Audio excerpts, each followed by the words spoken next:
Llosa ha demostrado ser un hombre valiente. Por ello supo oponerse a todo aquello por lo cual había luchado cuando descubrió la falsedad esencial que lo envolvía, abandonando las filas de la izquierda para enfrentar regímenes como el castrista.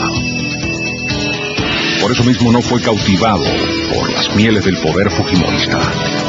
Y por eso mismo, su figura hoy en día aterroriza a todo autócrata a lo largo y ancho del mundo. Además de ser un intelectual, un escritor de quilates, su autoridad moral ni se discute ni puede ser desconocida. Vargas Llosa es una referencia para toda Latinoamérica, completa, desde el Río Grande hasta la Patagonia. Es una persona de una estatura moral, por su trayectoria política, por su trayectoria literaria, que sencillamente no tiene parangón. Con su Guerra del Fin del Mundo reescribió la historia y hoy en día, ya con su avanzada edad, la sigue escribiendo. Bueno, Mario Vargas Llosa es probablemente, y sin probablemente también, el intelectual latinoamericano de mayor calado, de mayor entidad. No solo es un gran escritor, un gran narrador y un gran ensayista, sino que es un hombre de ideas, circunstancia que lo distingue muy particularmente de otros escritores e intelectuales de nuestro continente. De modo que Vargas Llosa es al día de hoy el intelectual más completo y más profundo de América Latina. Mario Vargas Llosa es un referente para los latinoamericanos en muchos sentidos. Bueno, digamos que en primer lugar es un referente literario, es un hombre que ha llevado la literatura de Latinoamérica por el mundo entero y además que ha logrado una valoración universal, de modo que eso ya es un logro extraordinario. Pero después, por otro lado, es un hombre que ha sido consecuente en la lucha por los valores democráticos, por los principios democráticos, por la libertad, por la justicia, por las cosas que hacen que el ser humano pueda vivir en paz, en libertad y en prosperidad, y eso es el otro gran mérito. Y el tercero, pues es un extraordinario ser humano. Bueno, yo creo que una mezcla de dos cosas, ¿no? Por un lado, de la imaginación literaria, una vida enteramente dedicada a la creatividad literaria y además la creatividad cultural en general. Y otra dimensión que es una dimensión cívica, ¿no? Algunos la llamarían política, yo la llamaría más bien cívica, de compromiso y participación con los valores en los que cree. A veces con mucho riesgo, a veces de una manera muy apasionada, pagando un cierto costo, pero que se ha convertido en parte indisociable de su personalidad, ¿no?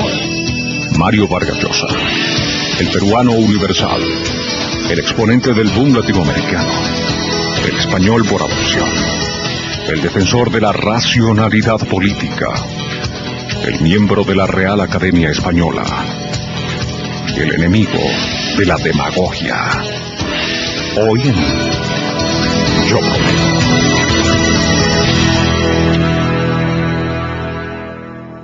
Efectivamente, amigos, estamos aquí en Yo Prometo, con relación al foro de Se Dice, con don Mario Vargas Llosa, quien lo tenemos como un invitado especialísimo, y de verdad muchísimas gracias por habernos concedido estos minutos. Pues encantado, con estos muchísimo minutos que gusto. van a ser un poco más que minutos. Mire, don Mario, ¿cómo se sintió usted cuando lo recibieron ayer? Bueno, un poco sorprendido, aunque no tanto en realidad, porque pues mi hijo había tenido 2 días antes un incidente parecido, pero bueno, felizmente ya pasó y estoy en Venezuela rodeado de venezolanos muy hospitalarios. Pero, ¿era la primera vez que le sucedía esto en Venezuela? Esto que pues lo sí, pararan en es la primera el vez, aeropuerto. efectivamente. He estado muchas veces en Venezuela y nunca había experimentado un incidente de esta índole, ¿no? ¿Por qué será que el gobierno del presidente Chávez tiene tanto temor a su presencia aquí? Porque esto pasó días, que se decía que se iba a expulsar, que no lo iban a dejar entrar, y de verdad, en nombre de los demócratas de mi país, yo le agradezco enormemente que de verdad lo haya hecho, que haya llegado hasta aquí. Pues miren, no sé por qué ese temor, esa desconfianza. Yo nunca he tirado bombas, nunca he pegado tiros, ni lanzado piedras. La verdad que en política pues he hablado, he escrito, he defendido ciertas opiniones, he criticado ciertas actitudes, pero de ahí a considerarme un terrorista o un subversivo, la verdad no lo entiendo. Fíjese que una de las cosas que yo a veces digo, bueno, pero ¿será que es que no le perdonan que Mario Vargas Llosa haya sido un hombre de izquierda convencido y también se haya convencido de que la izquierda pues como que no sirve para nada? Pues es posible. Hay desde luego yo creo una hostilidad muy especial a quien ha cambiado de manera de pensar y critica desde la propia experiencia, ¿no es verdad? Ideas que luego considera equivocadas, erradas y más bien perjudiciales para el desarrollo de un país, para la libertad de la cultura, ¿no? Que ha sido mi caso y creo que el de muchos escritores y políticos de mi generación, que de jóvenes nos ilusionamos con la idea de Cuba, de la Revolución Cubana, del socialismo, y que luego, a través de la experiencia, pues fuimos descubriendo que aquel socialismo que nosotros apoyábamos era más un mito que una realidad, que el socialismo real era muy distinto de ese socialismo retórico y mítico, que es lo que me ocurrió a mí a partir de mediados de los años 60, a base de una serie de experiencias vividas muy directamente, ¿no es verdad? Sí, como por ejemplo. Claro, pues mire, la Revolución Cubana, yo fui muchas veces en los años 60 y en cada uno de esos viajes yo fui descubriendo un deterioro o una realidad muy distinta de aquella que a mí me había ilusionado, al ver que el régimen adoptaba más bien un modelo soviético, autoritario, de desarrollo, sin ningún tipo de espacio para la crítica, para el disidente, y vi crearse toda una estructura de represión sistemática de todo lo que no era apoyo incondicional al régimen. Después conocí la Unión Soviética también a finales de los años 60. Pero tengo entendido, don Mario, disculpe que le interrumpa, No. Que usted además se desilusiona mucho del gobierno castrista en un momento determinado que le apresan bueno, mire, a unos poetas. Sí hubo una experiencia que a mí me traumatizó verdaderamente, fue debe haber sido el año 67, 66, 67, con la creación de la SUMAP, que es un eufemismo, se llamaban las unidades movilizables de apoyo a la producción. En realidad eran unos campos de concentración que se crearon y donde fueron encerrados, por una parte, criminales comunes y disidentes políticos, y luego lo que llamaban los enfermitos, otro eufemismo para hablar de los homosexuales.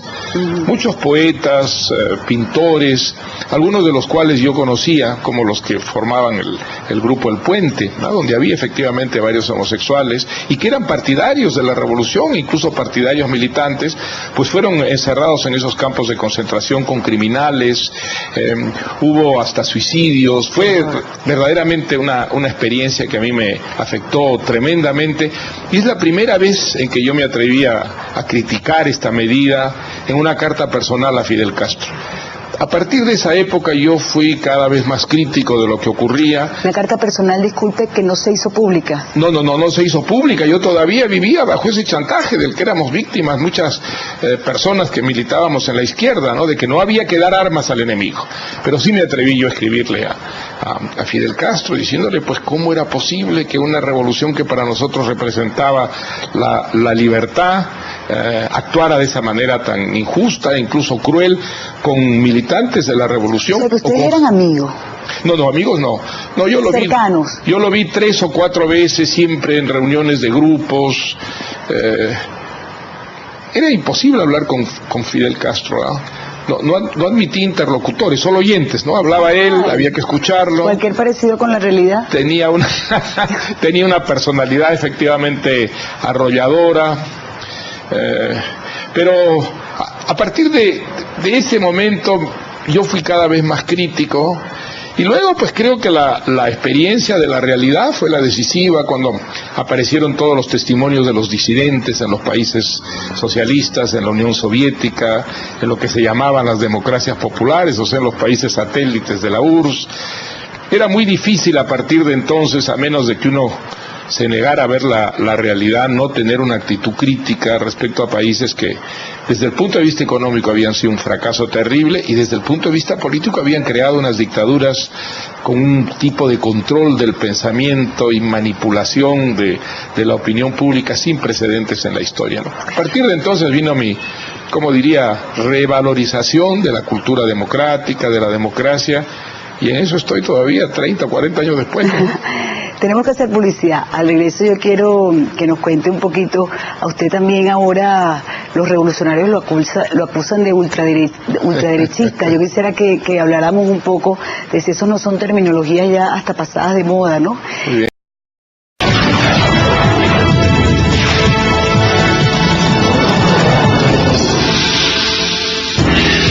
Mario Vargas Llosa ha demostrado ser un hombre valiente.